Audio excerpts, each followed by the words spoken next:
അവിടെന്ന് പറയുന്നു, ഹാജറ ഒരു യാത്രയ്ക്ക് പോകാൻ തയ്യാറെടുത്തോ. ഭർത്താവ് ഭാര്യയോട് പറഞ്ഞ് യാത്രയ്ക്ക് തയ്യാറെടുക്കാൻ, യാത്രയ്ക്ക് പോകാൻ തയ്യാറെടുക്കാൻ പറഞ്ഞപ്പോ ഹാജറ ബീവി പറഞ്ഞില്ല ഞാൻ പ്രസവിച്ച് കിടക്കുന്നവളാണെന്ന് പറഞ്ഞില്ല. എവിടേക്കാണ് പോകുന്നത് പോലും അവള് ചോദിച്ചില്ല. ഭർത്താവ് ഒരുങ്ങാൻ പറഞ്ഞു. അനുസരണയുള്ള ഭാര്യ ഒരുങ്ങുകയാണ്. തന്റെ ചോരക്കുഞ്ഞിനെയും എടുത്തുകൊണ്ട് എന്റെ പ്രിയമുള്ളവരെ യാത്ര തുടങ്ങുകയാ. അവസാനം മക്കയിൽ ചെന്ന് സഫാ മർവ എന്ന് പറയുന്ന രണ്ട് മലകൾക്കിടയിൽ അല്ലാഹുവേ ഹാജറ ബീവിയെയും തന്റെ ചോരക്കുഞ്ഞിനെയും ഇറക്കി വിട്ടിട്ട് കുടിക്കാനുള്ള വെള്ളവും കാരക്കയും കൊടുത്തിട്ട് ഇബ്രാഹിം നബി സലാം പറഞ്ഞിട്ട് തിരിച്ചു പോവുകയാ. ഒരു പറവ് പോലുമില്ല. പടച്ചവനെ ആരാരുമില്ലാത്ത കൊടുമ്പനത്തിൽ തന്റെ പൊന്നുമോളെയും തന്റെ ഭാര്യയെയും കൊണ്ട് ഇറക്കി വിട്ടിട്ട് ഇബ്രാഹിം നബി തിരിച്ചു പോകുന്നു. ഒരുപാട് ചോദ്യങ്ങൾ ചോദിച്ചു, ഒന്നും മിണ്ടുന്നില്ല. അവസാനം തന്റെ ചോരക്കുഞ്ഞിനെ ചേർത്ത് പിടിച്ചിട്ട് ഹാജറ ബീവി റളിയല്ലാഹു തആല അവിടുന്ന് ചോദിച്ചു, നബിയേ ഇത് പടച്ച റബ്ബിന്റെ തീരുമാനമാണോ, സ്വന്തം തീരുമാനമാണോ? അല്ലാഹുവേ ഇബ്രാഹിം നബി പറഞ്ഞു, ഹാജറ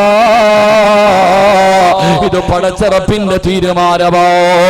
ചോരക്കുഞ്ഞിനെ തന്റെ മാറിടത്തിലേക്ക് ചേർത്ത് പിടിച്ചിട്ട് ചിരിക്കുന്ന മുഖത്തോട് അതാ അകന്നു പോകുന്ന ഭർത്താവിനോട്, മനസ്സില്ല മനസ്സോടെ പിരിഞ്ഞു പോകുന്ന ഭർത്താവിനോട് ആ പെണ്ണ് പറഞ്ഞു കൊടുത്തു, ഹസ്ബുനല്ലാഹ്,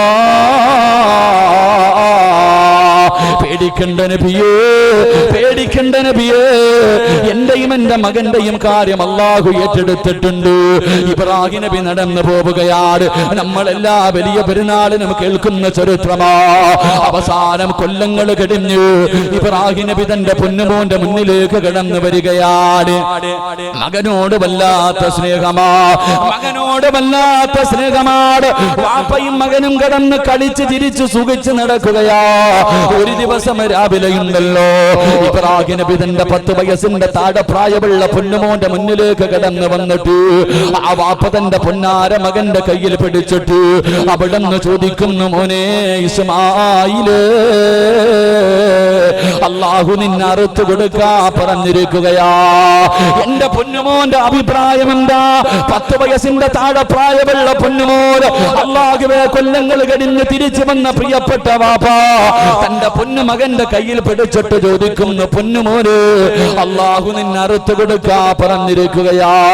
വാപ്പ ഒരു സ്വപ്നം കണ്ട് പൊന്നുമോന് എന്താണ് എന്റെ പൊന്നുമോന്റെ അഭിപ്രായം എന്ന് ചോദിക്കുമ്പോ അതാ വാപ്പയുടെ കണ്ണ് നിറഞ്ഞു പോവുകയാണ്. തരിച്ചുപോയി ഇബ്രാഹിം നബി തന്റെ പൊന്നാര മകന്റെ മറുപടി കേട്ടിട്ട് അറിയാതെ ദുആ ചെയ്തു പോയി. ആ പൊന്നുമോന് വാപ്പയോട് പറഞ്ഞ മറുപടി എന്തെന്നറിയുമോ? ഇഫ്അൽ മാ തുഅ്മർ സതജിദുനി ഇൻഷാ അല്ലാഹ്. അവിടെന്ന് പറഞ്ഞു കൊടുക്കുന്ന വാപ്പോ അല്ലാഹുവിന്റെ കൽപ്പന അനുസരിക്കുക വാപ്പോ, അല്ലാഹു പറയുന്നതനുസരിക്കുക വാപ്പോ. വിധിയുണ്ടെങ്കിൽ നാളെ പടച്ചവന്റെ സ്വർഗത്തിൽ വെച്ച് കാണാ. എന്റെ പ്രിയമുള്ളവരെ, ചരിത്രമറിയുന്നവരാ, തന്റെ പൊന്നാര മകനെ അറുക്കുന്നതിന് വേണ്ടി തയ്യാറെടുക്കുന്നു. ആ 10 വയസ്സിന്റെ താഴെ പ്രായമുള്ള പൊന്നുമോർ തന്റെ വാപ്പയുടെ കയ്യിൽ പിടിച്ചിട്ട് പറയുന്ന, ഉപ്പാ എനിക്ക് 4 വസിയ്യത്തുണ്ട് വാപ്പാ, എനിക്ക് 4 വസിയ്യത്തുണ്ട് വാപ്പാ. ഇബ്രാഹിം നബി അത്ഭുതത്തോടെ ചോദിച്ചു, മോനെ ഇസ്മായില്, എന്റെ പൊന്നുമോന് പറയാനുള്ളതെന്താ? അവിടെ ഒന്നാമതായി പറയുന്ന, ഉപ്പാ എന്റെ കഴുത്ത് പിടിച്ച് എന്റെ കഴുത്ത് പിടിച്ച് തിരിച്ചു കടത്തിയിട്ട് എന്റെ പിരടിയിൽ വെച്ച് കത്തി വെച്ചറുക്കാൻ പാടുള്ളൂ. അറുക്കുന്ന സമയത്ത് എന്നെ കമഴ്ത്തി കടത്തിയിട്ട് അറുക്കാവൂ. അല്ലാഹുവേ, ഇബ്രാഹിം നബി അത്ഭുതത്തോടെ തന്റെ പൊന്നാര മകനോട് ചോദിക്കുകയാ, എന്റെ പൊന്നുമോന്, എന്റെ പൊന്നുമോന് പറയാനുള്ള കാരണം എന്താ? അവിടെന്ന് പറയുന്നു വാപ്പാ നിങ്ങൾക്ക് എന്നെ വല്ലാത്ത ഇഷ്ടമാ അറുക്കുന്നതിന് വേണ്ടി എന്റെ കഴുത്തിലേക്ക് കത്തിവെക്കുമ്പോ എന്റെ മുഖം കണ്ട വാപ്പാനെ കൊണ്ടറുക്കാൻ കഴിയില്ല അതുകൊണ്ട് എന്നെ കമഴ്ത്തി കിടത്തിയിട്ട് അറുക്കാൻ പാടുള്ളൂ രണ്ടാമതായി പറഞ്ഞു എന്റെ കയ്യും കാലും കെട്ടിയിടണ് എന്റെ കയ്യും കാലും കെട്ടിയിട്ടിട്ടേ ഉപ്പറുക്കാൻ പാടുള്ളൂ എന്തേ പൊന്നുമോന് വാപ്പാ എന്റെ കഴുത്ത് മുറിഞ്ഞിട്ട് മരണവേദന സഹിക്കാൻ കഴിയാതെ ഞാനെങ്ങാണം എന്റെ കയ്യും കാലും വിട്ടടിച്ചാ ഉപ്പാന്റെ കൈ വിറയ്ക്കുമല്ലോ അല്ലാഹുവിന്റെ കൽപ്പന അനുസരിക്കാൻ കഴിയില്ലല്ലോ എന്റെ കയ്യും കാലും എന്റെ വാപ്പയൊന്ന് കെട്ടിയിടണേ മൂന്നാമതായി പറയുന്നവപ്പോ ഞാൻ ധരിച്ചിരിക്കുന്ന ഈ വസ്ത്രമുണ്ടല്ലോ എന്റെ ഉമ്മാനെ കാണിക്കല്ലേ എന്റെ ഉമ്മാനെ സഹിക്കാൻ കഴിയില്ല എന്റെ രക്തം പുരണ്ട വസ്ത്രം കണ്ടാൽ എന്റെ ഉമ്മയ്ക്ക് സഹിക്കാൻ കഴിയില്ല നാലാമതായി പറഞ്ഞു കൊടുക്കുകയാണ് എന്നെ അറുത്തു കൊടുത്തിട്ട് വീട്ടിലേക്ക് മടങ്ങി ചെല്ലുമ്പോ എന്റെ സലാം എന്റെ ഉമ്മയോട് പറയണേ എന്റെ ഉമ്മാനോട് ഞാൻ സലാം പറഞ്ഞെന്ന് പറയടൂ എന്നിട്ട് എന്റെ ഉമ്മയോട് പറയണം നാളെ പടച്ചവന്റെ സ്വർഗത്തിൽ വെച്ച് കാണാമെന്ന് ഞാൻ പറഞ്ഞു എന്ന് ഉമ്മ എന്റെ വാപ്പ എന്റെ ഉമ്മയോട് പറയണേ എന്ന് 10 വയസ്സിന്റെ താഴെ പ്രായമുള്ള പൊന്നുമോർ തന്റെ പ്രിയപ്പെട്ട വാപ്പയോട് പറഞ്ഞു കൊടുത്തെന്ന ചരിത്രമുണ്ടല്ലോ ഞാനും നിങ്ങളും ഓർമ്മ വെച്ച കാലം മുതൽ കേൾക്കുന്നവരാ എത്ര കേട്ടാലും മതി വരൂല ഓരോ പ്രാവശ്യം ആ ചരിത്രം ഇങ്ങനെ കേൾക്കുമ്പോ മനസ്സിന്റെ ഉള്ളിൽ ഓരോ ഉപ്പയും ഉമ്മയും ചിന്തിച്ചു പോകാറുണ്ട് പടച്ചുറപ്പേ ഇതുപോലെ ഒരെണ്ണം എനിക്കും കിട്ടിയിരുന്നെങ്കിൽ ഇതുപോലെ ഒരു മകന് ഇതുപോലെ ഒരു മകള് എനിക്ക് കിട്ടിയിരുന്നെങ്കിൽ എത്രയോ നല്ലതായിരുന്നു പടച്ചവര് എന്നാഗ്രഹിക്കാത്ത മാതാപിതാക്കളില്ലല്ലോ അതുകൊണ്ട് പാതിരാത്രി ഒരുമിച്ച് കൂടിയവരോട് അല്ലാഹുവേ സ്വന്തം മക്കള് നന്നാകണമെന്ന് ആഗ്രഹമുള്ള മാതാപിതാക്കളുണ്ടല്ലോ എന്റെ പ്രിയമുള്ളവര് ദുനിയാവിലും ആഖിറത്തിലും ഉപകരിക്കുന്ന മക്കള് നിനക്ക് വേണ്ടി നിന്നെ കണ്ണുനീര് കുടിപ്പിക്കാത്ത നിന്നെ നാട്ടുകാരുടെ മുന്നിൽ നാണം കെടുത്താത്ത പ്രായമാകുന്ന കാലത്ത് താങ്ങും തണലുമാകുന്ന മരിക്കാൻ കിടക്കുന്ന സമയത്ത് ചാരത്ത് വന്ന് കയ്യിലെ വെള്ളവും പിടിച്ച് ഉപ്പാന്റെയും ഉമ്മാന്റെയും തലയുടെ ഭാഗത്തിരുന്ന് ലാ ഇലാഹ ഇല്ലല്ലാഹ് എന്ന് സ്നേഹത്തോടെ പറഞ്ഞു തരുന്നവര് പൊന്നുമോ നിനക്ക് വേണമെന്ന് ആഗ്രഹമുണ്ടോ അവസാനം വീടിന്റെ പുറകില് താർപ്പ വലിച്ചു കെട്ടികെട്ട് നിന്റെ മയ്യത്ത് കുളിപ്പിക്കാരെടുത്ത് വെക്കുമ്പോ എന്റെ ഉമ്മാനെ ഞാൻ കുളിപ്പിക്കാ എന്റെ വാപ്പാനെ ഞാൻ കുളിപ്പിക്കാ എന്ന് പറഞ്ഞുകൊണ്ട് ഓടി വന്നിട്ട് ഉപ്പയുടെയും ഉമ്മയുടെയും തലയെടുത്ത് കയ്യിൽ വെച്ച് കണ്ണിൽ നിന്ന് വീഴുന്ന കണ്ണുനീര് കൊണ്ട് മയ്യത്ത് കുളിപ്പിക്കാനറിയുന്ന ഒരു സംഗതി നിനക്ക് വേണമെന്ന് മോഹമുണ്ടോ അവസാനം എരിമേരി പള്ളിക്കകത്ത് മരാ കുളിപ്പിച്ച് വെള്ള തുണിയിൽ പൊതിഞ്ഞ് നിന്നെ കൊണ്ടുപോയി കിടത്തുന്ന ദിവസമുണ്ടല്ലോ പള്ളിയിലെ ഇമാമിന്റെ കൈ പിടിച്ചിട്ട് ഉസ്താദ് ഇതെന്റെ വാപ്പയാ ഇതെന്റെ ഉമ്മയാ ഇവരുടെ മയ്യത്തിന്റെ ഇമാമത്ത് ഞാൻ നിൽക്കുമെന്ന് പറയുന്ന ഒരു പൊന്നുമോ നിനക്ക് വേണ്ടി അവസാനം എരിമേലി പള്ളിയുടെ പുറകിൽ കൊണ്ടുവന്ന് കുടിച്ചിട്ടിട്ട് എല്ലാവരും പിരിഞ്ഞു പോകുമ്പോ ഞാൻ വരില്ലെന്ന് പറഞ്ഞ് വാശി പിടിച്ച് ഒറ്റയ്ക്ക് ഉപ്പയുടെയും ഉമ്മയുടെയും കബറിന്റെ ചാരത്ത് നിന്ന് എന്റെ ഉപ്പാനെ ഒറ്റക്കിട്ടിട്ട് വരാ എന്റെ ഉമ്മാനെ ഒറ്റക്കിട്ടിട്ട് വരാറ് എനിക്ക് മനസ്സില്ലെന്ന് പറഞ്ഞ് കബറിന്റെ ചാരത്ത് നിന്ന് മനസ്സ് തുറന്ന് നെഞ്ചു പൊട്ടിക്കരഞ്ഞു ദുആ ചെയ്യുന്ന ഒരു സന്തതി നിനക്ക് വേണ്ടേ പെങ്ങള് നാളെ പടച്ചവന്റെ പരലോകത്തേക്ക് കടന്നു ചെല്ലുമ്പോ സ്വർഗത്തിന്റെ കവാടത്തിന്റെ മുന്നിൽ അല്ലാഹു സ്വർഗത്തിലേക്ക് പോകടാ എന്ന അവസരം കൊടുക്കുമ്പോ അല്ലാഹുവേ ഞാൻ പോകില്ല പടച്ചവര് എന്റെ വാപ്പയില്ലാതെ എന്റെ ഉമ്മയില്ലാതെ എനിക്കെന്ത് സ്വർഗമാ പടച്ചവര്, അവരില്ലാതെ ഞാൻ പോകില്ലെന്ന് പറഞ്ഞു സ്വന്തം മാതാപിതാക്കളെ കാത്തു നിൽക്കുന്ന ഒരു സ്വാലിഹായ സന്താനം നിനക്ക് വേണമെന്ന് ആഗ്രഹമുണ്ടോ? അതുകൊണ്ട് പാതിരാത്രി ഒരുമിച്ച് കൂടിയവരോട് സ്വാലിഹായ സന്താനം വേണോ? ദുനിയാവിലും ആഖിറത്തിലും ഉപകരിക്കുന്ന മക്കളെ വേണോ? അല്ലാഹുവിന്റെ ഖുർആൻ പറയുകയാ, അല്ലാഹുവിന്റെ ഖുർആൻ പറയുകയാ, ചില കാര്യങ്ങൾ ആര് തന്റെ ജീവിതത്തിൽ ചെയ്യുന്നുണ്ടോ അവന്റെ മക്കള് സ്വാലിഹീകളാകുമെന്ന് ആദരവായ പ്രവാചകൻ നബി മുഹമ്മദ് മുസ്തഫ സല്ലല്ലാഹു അലൈഹി വസല്ലം. അല്ലാഹു നമ്മുടെ മക്കളെയൊക്കെ സ്വാലിഹീങ്ങളിൽ പെടുത്തുമാറാകട്ടെ. അല്ലാഹു നമ്മുടെ മക്കളെയൊക്കെ സ്വാലിഹീങ്ങളിൽ പെടുത്തുമാറാകട്ടെ. ആമീൻ പറയാൻ പലർക്കും മടിയ, അതിന്റെ കാരണം നിനക്കതിന്റെ അർത്ഥം അറിയില്ല. സാലിഹായ മക്കൾ, എന്റെ പ്രിയമുള്ള സഹോദരങ്ങളെ, അല്ലാഹുവിന്റെ പ്രവാചകൻ സല്ലല്ലാഹു അലൈഹി വസല്ലമ തങ്ങൾ പറഞ്ഞു, ഒരു മനുഷ്യൻ മരണപ്പെട്ടാൽ, ഈ വഅദ് പറയുന്ന ഞാൻ മരണപ്പെട്ടു പോയാൽ എനിക്ക് മൂന്നേ കാര്യമേ പ്രയോജനം ചെയ്യൂ എന്ന് നബിയുനാ റസൂലുള്ളാഹി ഈ വഅദ് പറയണ ഞാൻ ഇവിടെ വെച്ചങ്ങ് വീണുപോയി, ആരെങ്കിലും പൊക്കിയെടുത്ത് എന്റെ വീട്ടിൽ കൊണ്ടുപോയി, നാളെ പടച്ചവനെ എന്നെ കൊണ്ടുവന്ന് കുടിച്ചിട്ട് കബറിനകത്ത് കൊണ്ട് കബറടക്കി കുടിച്ചിട്ട് കഴിഞ്ഞു, എനിക്ക് പിന്നെ പ്രയോജനം ചെയ്യുന്നത് മൂന്നേ കാര്യം. ഒന്ന്, ഞാൻ ചെയ്ത സൽക്കർമ്മം, ഞാൻ എൻ്റെ ജീവിതത്തിൽ ചെയ്ത നല്ല കാര്യങ്ങൾ, എൻ്റെ പ്രിയമുള്ളവരെ ഞാൻ ചെയ്ത ജാരിയായ സദഖകൾ. മൂന്ന് പ്രസംഗമൊന്നും വേണ്ട, വഅദൊന്നും വേണ്ട, ഖുർആനിന്റെ ആയത്തൊന്നും വേണ്ട, ഈ ഒറ്റ ഹദീസ് പഠിച്ചാൽ മതി, മക്കളുടെ വില മനസ്സിലാകും.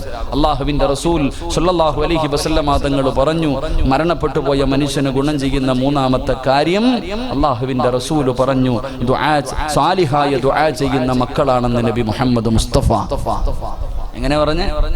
എങ്ങനെ പറഞ്ഞേ? അള്ളാന്റെ റസൂല് പറഞ്ഞു, സ്വാലിഹായ ദുആ ചെയ്യുന്ന മക്കൾ. സ്വാലിഹീങ്ങളായ മക്കളുണ്ട് നമ്മുടെ ഇടയിൽ. നിസ്കരിക്കും, ഖുർആൻ ഓതും, നോമ്പ് പിടിക്കും, വഅദ് പറയും, വഅദ് കേൾക്കും, ഏത് നല്ല കാര്യത്തിനും സദഖ കൊടുക്കും, ഏത് നല്ല കാര്യത്തിനും മുമ്പിലുണ്ടാകും. സ്വാലിഹായ മക്കൾ ഇല്ലേ? പക്ഷേ വാപ്പയും ഉമ്മയും മരിച്ചു, പള്ളിക്കുഴി കൊണ്ട് കുഴിച്ചിട്ടാ പിന്നെ ആ പരിസരത്തോട്ട് പോകാത്ത ചില മക്കളുണ്ട്. ഇങ്ങനെയുള്ളവന്മാരെ കിട്ടിയിട്ട് എന്ത് പ്രയോജനം ചെയ്യാനാ? എന്റെ പ്രിയമുള്ളവരെ, സാലിഹായ മക്കളുണ്ട്. നിസ്കരിക്കും, ഹജ്ജ് ചെയ്തോ ഉംറ ചെയ്തോ, ഏത് നല്ല കാര്യത്തിന് മുമ്പിലുണ്ടാകും. പക്ഷേ മാതാപിതാക്കൾ മരിച്ചു കഴിഞ്ഞാൽ പിന്നെ അവരായി അവരുടെ ഭായി അങ്ങോട്ട് പോയിട്ട് കാര്യമില്ല എന്ന് ചിന്തിക്കുന്ന മക്കളെ കിട്ടിയിട്ട് എന്ത് കാര്യം? അതുകൊണ്ടാണ് അല്ലാഹുവിന്റെ റസൂല് പറഞ്ഞു, സ്വാലിഹായ ദുആ ചെയ്യുന്ന മക്കളെന്ന് നബി മുഹമ്മദ് മുസ്തഫ. സ്വാലിഹായ ദുആ ചെയ്യുന്ന മക്കൾ, മരിച്ചുപോയ മാതാപിതാക്കൾക്ക് വേണ്ടി ആത്മാർത്ഥമായി ദുആ ചെയ്യുന്ന മക്കൾ, അല്ലാഹു ആ കൂട്ടത്തിൽ പെടുത്തുമാറാകട്ടെ. അല്ലാഹു ആ കൂട്ടത്തിൽ പെടുത്തുമാറാകട്ടെ.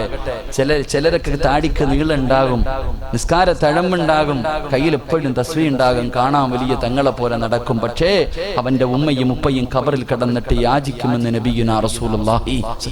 ചില മക്കളുണ്ട്, മരിച്ചാലും വിടൂല, ജീവിച്ചിരുന്ന കാലത്തും സമാധാനം കൊടുക്കൂല, മരിച്ചാലും അവർക്ക് സമാധാനം കൊടുക്കാത്ത ചില മക്കളുണ്ടെന്ന് നബി മുഹമ്മദ് മുസ്തഫ അല്ലാഹു ആ കൂട്ടത്തെ തൊട്ട് നമ്മളെയൊക്കെ കാക്കുമാറാകട്ടെ. വാപ്പ ഖബറിൽ കിടന്നിട്ട് പറയാ, ഇങ്ങനെ ഒരു വൃത്തികെട്ടവന് വേണ്ടിയാണല്ലോ അല്ലാഹ് ഞാൻ കഷ്ടപ്പെട്ടത്, ഇങ്ങനെ ഒരുത്തനാണല്ലോ. ഉമ്മ പറയാ, ഇങ്ങനെ ഒരുത്തിയാണല്ലോ എന്റെ വയറ്റിൽ പിറന്നുപോയത്. പടച്ചനെ, അവര് ഖബറിൽ കിടന്ന് ശപിക്കുമെന്ന് നബിയുനാ റസൂലുള്ളാഹി സ്വല്ലല്ലാഹു അലൈഹി വസല്ലം. റസൂൽ പറഞ്ഞു, മരിച്ചവരെ വേദനിപ്പിക്കരുത്, അവരുടെ ദുആയിക്ക് ഇജാബത്തുണ്ടെന്ന് നബി മുഹമ്മദ് മുസ്തഫ സ്വല്ലല്ലാഹു അലൈഹി വസല്ലം. അതുകൊണ്ട് എന്റെ പ്രിയമുള്ള സഹോദരങ്ങളെ, ആദ്യം ഞാനും നിങ്ങളും നമ്മുടെ ഉമ്മയ്ക്കും ഉപ്പയ്ക്കും പ്രയോജനമുള്ള മക്കളാകണം. ആദ്യം ഞാനും നിങ്ങളും നന്നാവണം. ആദ്യം നമ്മള് നമ്മുടെ അത്തായ്ക്കും അമ്മായിക്കും പ്രയോജനമുള്ള മക്കളാകണം. എന്നിട്ട് നമ്മുടെ മക്കൾ സ്വാലിഹീങ്ങളാകാൻ വേണ്ടി ദുആ ചെയ്യണം. അല്ലാഹു ഭാഗ്യം നൽകി അനുഗ്രഹിക്കുമാറാകട്ടെ.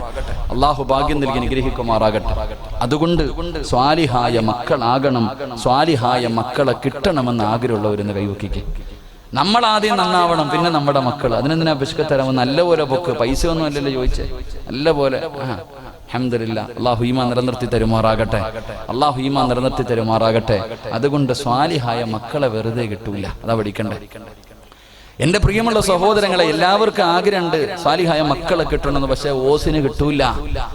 പെട്ടെന്നൊരു സുപ്രഭാതത്തിൽ എഴുന്നേറ്റിരുന്ന ദുആ ചെയ്തെന്ന് പറഞ്ഞ് സാലിഹായ മക്കളെ കിട്ടൂല. അതിനിത്തിരി കഷ്ടപ്പാടുണ്ട്. അള്ളാഹുവിന്റെ പരിശുദ്ധമായ ഖുർആൻ പറഞ്ഞു, സ്വാലിഹായ മക്കളെ കിട്ടണമെങ്കിൽ നിന്റെ ജീവിതത്തിൽ നീ ചില കാര്യങ്ങൾ സൂക്ഷിക്കണമെന്ന് നബി മുഹമ്മദ് മുസ്തഫ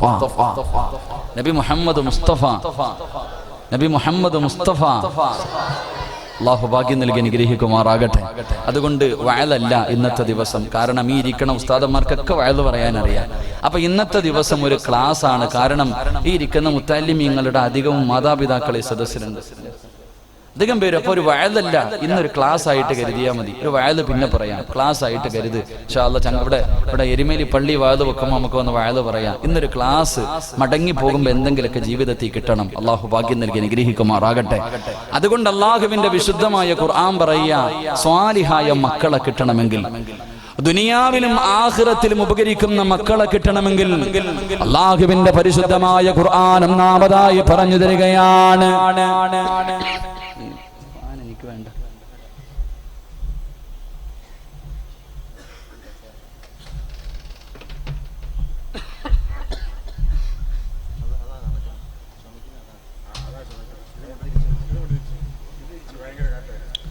എനിക്ക് വേണ്ട. മൈക്ക് സെറ്റുകാരാ ഒരല്പ സൗണ്ട്. ഞാന് ഹജ്ജ് കഴിഞ്ഞു വന്നിട്ട് 2 ദിവസമേ റെസ്റ്റ് എടുത്തിട്ടുള്ളൂ. ഇന്ന് 19ാമത്തെ ദിവസമായത്. നാളെ ഒരു ദിവസം ലീവുണ്ട്. അപ്പൊ നിങ്ങളൊന്ന് ഇത്തിരി സൗണ്ട്. അൽഹംദുലില്ലാഹ്, അള്ളാഹു ശബ്ദം നിലനിർത്തി തരുമാറാകട്ടെ. ഇന്നോ പറ മനുഷ്യന്മാരെ, അങ്ങാരുടെ അടയട്ടടാ എന്നല്ല, അള്ളാഹു ശബ്ദം നിലനിർത്തി തരുമാറാകട്ടെ. എന്റെ പ്രിയമുള്ള സഹോദരങ്ങളെ, ഒന്ന് വിവാഹം കഴിക്കാത്ത, പ്രത്യേകിച്ച് മക്കളൊക്കെ, വിവാഹം കഴിക്കാത്ത ചെറുപ്പക്കാർ, വിവാഹം കഴിക്കാത്ത പെൺകുട്ടികൾ, മക്കളെ പ്രായപൂർത്തിയായി ഒരു വരനെ വേണം, ഒരു വധുവിനെ വേണമെന്ന് കാത്തിരിക്കുന്നവർക്ക് വേണ്ടിയാണ്. അള്ളാഹുവിന്റെ പരിശുദ്ധമായ ഖുർആൻ പറയുന്നു, ഒരു സ്വാലിഹായ സന്താനത്തെ കിട്ടണമെങ്കിൽ അള്ളാഹുവിന്റെ ഖുർആൻ പറഞ്ഞു, വൽ ബലദു തയ്യിബു യഖ്റുജു നബാതുഹു ബിഇദ്നി റബ്ബി. എന്റെ പ്രിയമുള്ള സഹോദരങ്ങളെ, ഒരു കർഷകൻ കൃഷി ഇറക്കാൻ ഉദ്ദേശിക്കുകയാണ്. ഒരു കർഷകന് കൃഷി ചെയ്യാൻ ഉദ്ദേശിക്കുന്നു. അപ്പോൾ ആ മനുഷ്യൻ ആദ്യം നോക്കുന്നത്, ഈ സ്ഥലത്ത് കൃഷി ഇറക്കിയാൽ, വിത്തിറക്കിയാൽ വിളവ് കിട്ടുമെന്ന് ഉറപ്പുള്ള സ്ഥലത്തെ യഥാർത്ഥത്തിൽ ഒരു കർഷകൻ വിളവിറക്കാൻ തയ്യാറാവും. ഈ എരുമേലിയിൽ ഒരാൾ കടയിടാൻ തീരുമാനിച്ചു. ഈ സ്ഥലത്ത് കടയിട്ടാൽ ആ കട വിജയിക്കും. ഒരു 90, ഒരു 75% ഇവിടെ കച്ചവടം നടക്കും. ഇത് വിജയിക്കാൻ സാധ്യതയുണ്ടെന്ന് ഉറപ്പുള്ള സ്ഥലത്തെ ഒരു മനുഷ്യന് കടയിടാൻ തീരുമാനിക്കും. എന്റെ പ്രിയമുള്ളവരെ, അള്ളാഹുവിന്റെ ഖുർആൻ പറയുകയാ, അള്ളാഹുവിന്റെ പരിശുദ്ധമായ ഖുർആൻ പറയുന്നു, വൽ ബലദു തയ്യിബു യഖ്റുജു നബാതുഹു ബിഇദ്നി റബ്ബി. എന്റെ പ്രിയമുള്ളവരെ, അള്ളാഹുവിന്റെ ഖുർആൻ പറയുന്നു, നല്ല കൃഷിയിടത്തിൽ വിത്തിറക്കിയാലേ, നല്ല പെരയിടത്തിൽ, അള്ളാഹുവേ നല്ല വസ്തുവിൽ, അള്ളാഹുവേ നീ വിത്തിറക്കിയാലേ നിനക്ക് നല്ല വിളവ് കിട്ടൂ എന്ന് പരിശുദ്ധമായ ഖുർആൻ പറയുമ്പോ, എന്റെ പ്രിയമുള്ളവരെ, ഖുർആൻ പറയുകയാണ്, നിസാഉകും ഹർസുൽ ലക്കും വഅതൂ ഹർസകും. അള്ളാഹുവിന്റെ പരിശുദ്ധമായ ഖുർആൻ പറയുന്നു, പെണ്ണെന്ന് പറഞ്ഞാൽ കൃഷിയിടമാണ്, പെണ്ണെന്ന് പറഞ്ഞാൽ കൃഷിയിടമാണ്. അതുകൊണ്ട് പൊന്നുമോനെ, കൃഷി ഇറക്കുന്ന സമയത്ത് അള്ളാഹുവേ നല്ല കൃഷിയിടത്തല്ല, നല്ല പെരകിടം നോക്കിയിട്ട് വേണം കൃഷി ഇറക്കാൻ. എന്റെ പ്രിയമുള്ളവരെ, അള്ളാഹുവിന്റെ ഖുർആൻ പറയുകയാ, നല്ല ഉമ്മയുടെ വയറ്റിലെ നല്ല മക്കൾ പിറക്കാറുള്ളൂ, നല്ല ഉമ്മമാരുടെ വയറ്റിലെ നല്ല മക്കൾ പിറക്കാറുള്ളൂ. മോശമായ ഉമ്മയുടെ വയറ്റിൽ നല്ല മക്കൾ പിറക്കാറില്ല. എന്റെ പ്രിയമുള്ള സഹോദരാ, മോനെ, പെണ്ണ് കെട്ടണമെന്നുള്ള മോഹം നിനക്ക് കടന്നു വരുമ്പോ, പെണ്ണ് കാണാൻ പോകുന്ന സമയത്ത് ആദ്യമായിട്ട് നീ ചിന്തിക്കേണ്ടത് എന്തെന്നറിയുമോ? അതുകൊണ്ടാണ് അല്ലാഹുവിന്റെ പ്രവാചകൻ പറഞ്ഞത്, ഫളുഫറു ബിദാത്തിദ്ദീൻ. ദീനുള്ള പെണ്ണിനെ വിവാഹം കഴിക്കണേ, ദീനുള്ള പെണ്ണിനെ വിവാഹം കഴിക്കണേ. ആ പെണ്ണിന്റെ വയറ്റിലെ നല്ല മക്കള് ജനിക്കാറുള്ളൂ. നല്ല പിറന്നാകവേ, നല്ല ഒരു സ്ഥലത്ത് കൃഷി ഇറക്കിയാല് നിനക്ക് നല്ല വിളവ് കിട്ടൂ എന്ന് പരിശുദ്ധമായ ഖുർആൻ പറയുമ്പോ, പൊന്നുമോനെ, എല്ലാ ചരിത്രങ്ങളും നീ എടുത്തു നോക്കിക്കോ. ലോകത്ത് ഉയരങ്ങളിലെത്തിയ ഏത് പ്രവാചകനാകട്ടെ, ഏത് പണ്ഡിതനാകട്ടെ, ഏത് വലിയാകട്ടെ, ഏത് മഹാനാകട്ടെ, ആരുടെ ചരിത്രം വേണമെങ്കിലും നീ എടുത്ത് വായിച്ചു നോക്കിക്കോ. അവരെല്ലാവരും പടച്ചവനെ നല്ല ഉമ്മയ്ക്ക് പിറന്ന മക്കളാ, അവരൊക്കെ നല്ല ഉമ്മയ്ക്ക് ജനിച്ച മക്കളാ. നല്ല പെണ്ണിന്റെ വയറ്റില് നല്ല മക്കള് പിറക്കാറൂ എന്ന് അള്ളാഹുവിന്റെ പരിശുദ്ധമായ ഖുർആൻ പരിചയപ്പെടുത്തുമ്പോ അള്ളാഹുവേ നല്ല കൃഷിയിടത്തിൽ നിന്ന് വിളഞ്ഞവര് വിളവിനെ പറഞ്ഞു തരട്ടെ. ഒരു നല്ല ഉമ്മയുടെ വയറ്റിൽ പിറന്ന ഒരു പൊന്നുമോനെ ഞാൻ പറഞ്ഞു തരട്ടെ. എന്റെ പ്രിയമുള്ള ചെറുപ്പക്കാരാ, സാബിത്ത് ബിൻ ഇബ്രാഹിം എന്ന് പറയുന്ന ഒരു ചെറുപ്പക്കാരനുണ്ടായിരുന്ന പൊന്നുമോര്. അള്ളാനെ വല്ലാത്ത പേടിയാ. യുവത്വത്തിന്റെ നടുവിലൂടെ നടന്നു പോകുന്ന കാണാനടകുള്ള സുന്ദരനായ ചെറുപ്പക്കാരനാ. അള്ളാനെ വല്ലാത്ത പേടിയാട്. പാവപ്പെട്ടവനാട് പടച്ചവനെ വിശപ്പ് സഹിക്കാൻ കഴിയാതെ കിടന്നിട്ട് ഉറക്കം വരാതെ സാബിത്ത് ബിൻ ഇബ്രാഹിം എന്ന് പറയുന്ന ചെറുപ്പക്കാരനുണ്ടല്ലോ. അല്ലാഹുവേ, വീട് വിട്ടിറങ്ങുകയാണ്. ഇങ്ങനെ അലഞ്ഞു തിരിഞ്ഞു നടക്കുകയാണ്. അവസാനം നടന്ന് തളർന്നിട്ട് ഒരു ഒഴുക്കുള്ള പുഴയുടെ ചാരത്തിങ്ങനെ തളർന്നു കിടക്കുകയാ.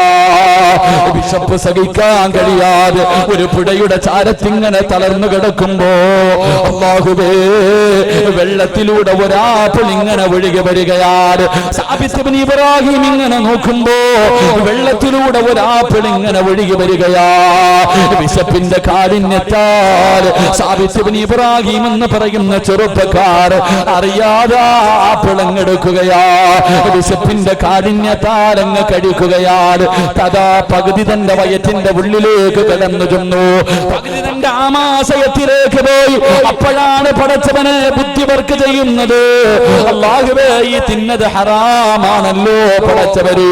ആരുടേതാണെന്നറിയില്ലല്ലോ പടച്ചവര്. അനുവാദം ചോദിച്ചില്ലല്ലോ പടച്ചവര്. ഖസ്റത്ത് ദുനിയാ വല്ലാഖിറ.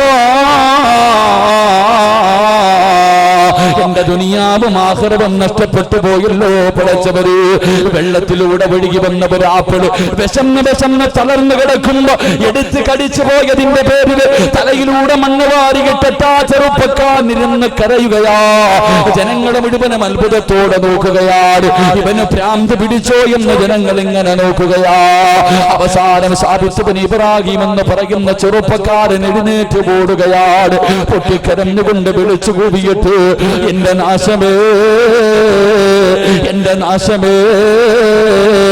ഞാൻ നശിച്ചു പോയല്ലോ എന്ന് പറഞ്ഞുകൊണ്ട് വെള്ളത്തിന്റെ ആ പുഴയുടെ ചാരത്തുകൂടെ ഓടുകയാണ്.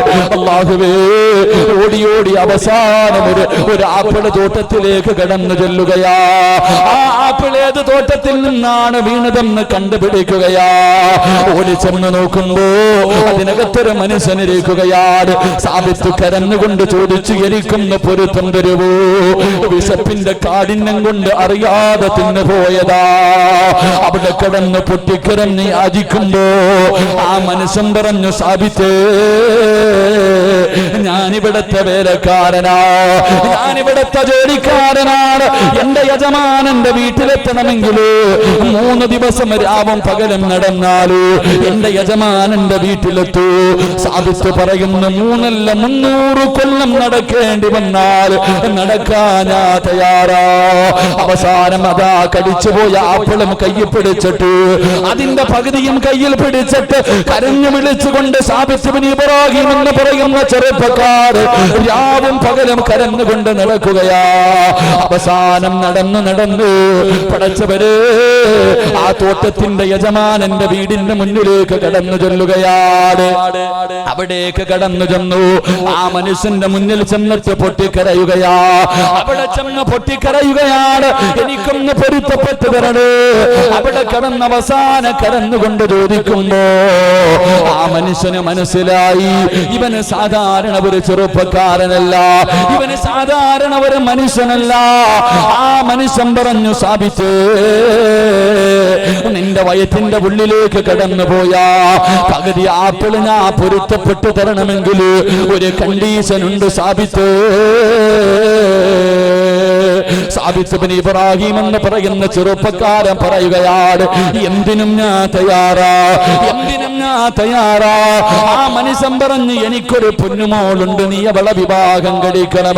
അവൾക്കാണെങ്കിൽ കണ്ണിന് കാഴ്ചയില്ല, അവൾക്ക് ചെവിക്ക് കേൾവിയില്ല, അവൾക്ക് നടക്കാൻ കഴിവില്ല, അവളാണെങ്കിൽ സൗന്ദര്യമില്ലാത്തവളാണ്. സാബിത്ത് ഇബ്നു ഇബ്രാഹിം പറയുകയാ, എനിക്കാ പെണ്ണിനെ കാണണമെന്ന് പോലുമില്ല, വിവാഹം കഴിക്കാൻ തയ്യാറാ, നിങ്ങൾ എനിക്കൊന്ന് പൊരുത്തപ്പെട്ടു തന്നാ മതി.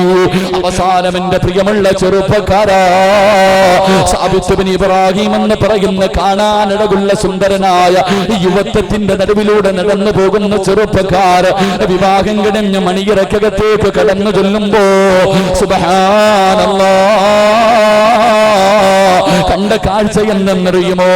കാണാനിടകുള്ള സുന്ദരിയായ ഒരു പെണ്ണിങ്ങനെ മണിയറക്കകത്ത് ഒരുങ്ങിയിരിക്കുകയാണ്. സാബിത്ത് ചോദിച്ചു, എന്റെ ഭാര്യ എവിടെ? കണ്ണ് കാണാത്ത, ചെവി കേൾക്കാത്ത, നടക്കാൻ കഴിവില്ലാത്ത, സൗന്ദര്യമില്ലാത്ത എന്റെ പ്രിയപ്പെട്ട ഭാര്യ എവിടെ എന്ന് ചോദിക്കുമ്പോ ആ പെണ്ണ് പറയുന്നു, സാബിത്തേ, ഞാനാണ് നിന്റെ ഭാര്യ. അല്ലാഹുവേ, എന്റെ വാപ്പ എന്റെ കണ്ണിന് കാഴ്ചയില്ലെന്ന് പറയാറുള്ള കാരണം എന്തെന്നറിയുമോ?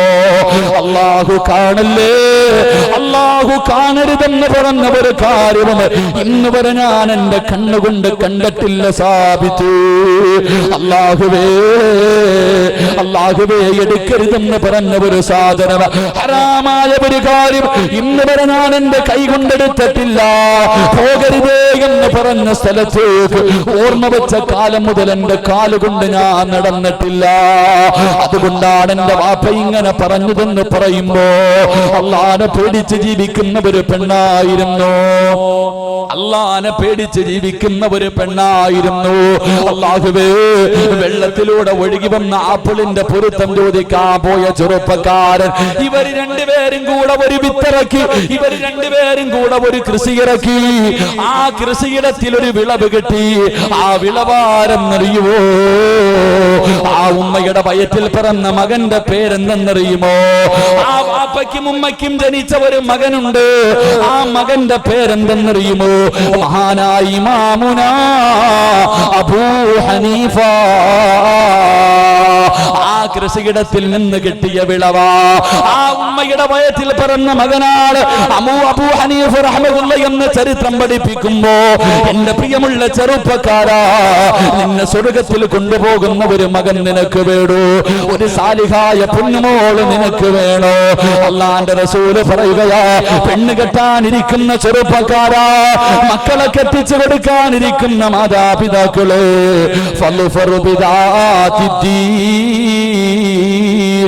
നീ കെട്ടാ പോകുന്ന പെണ്ണിന് ദീനുണ്ടോ എന്ന് നോക്കണേ എന്ന് നബി മുഹമ്മദ് മുസ്തഫ.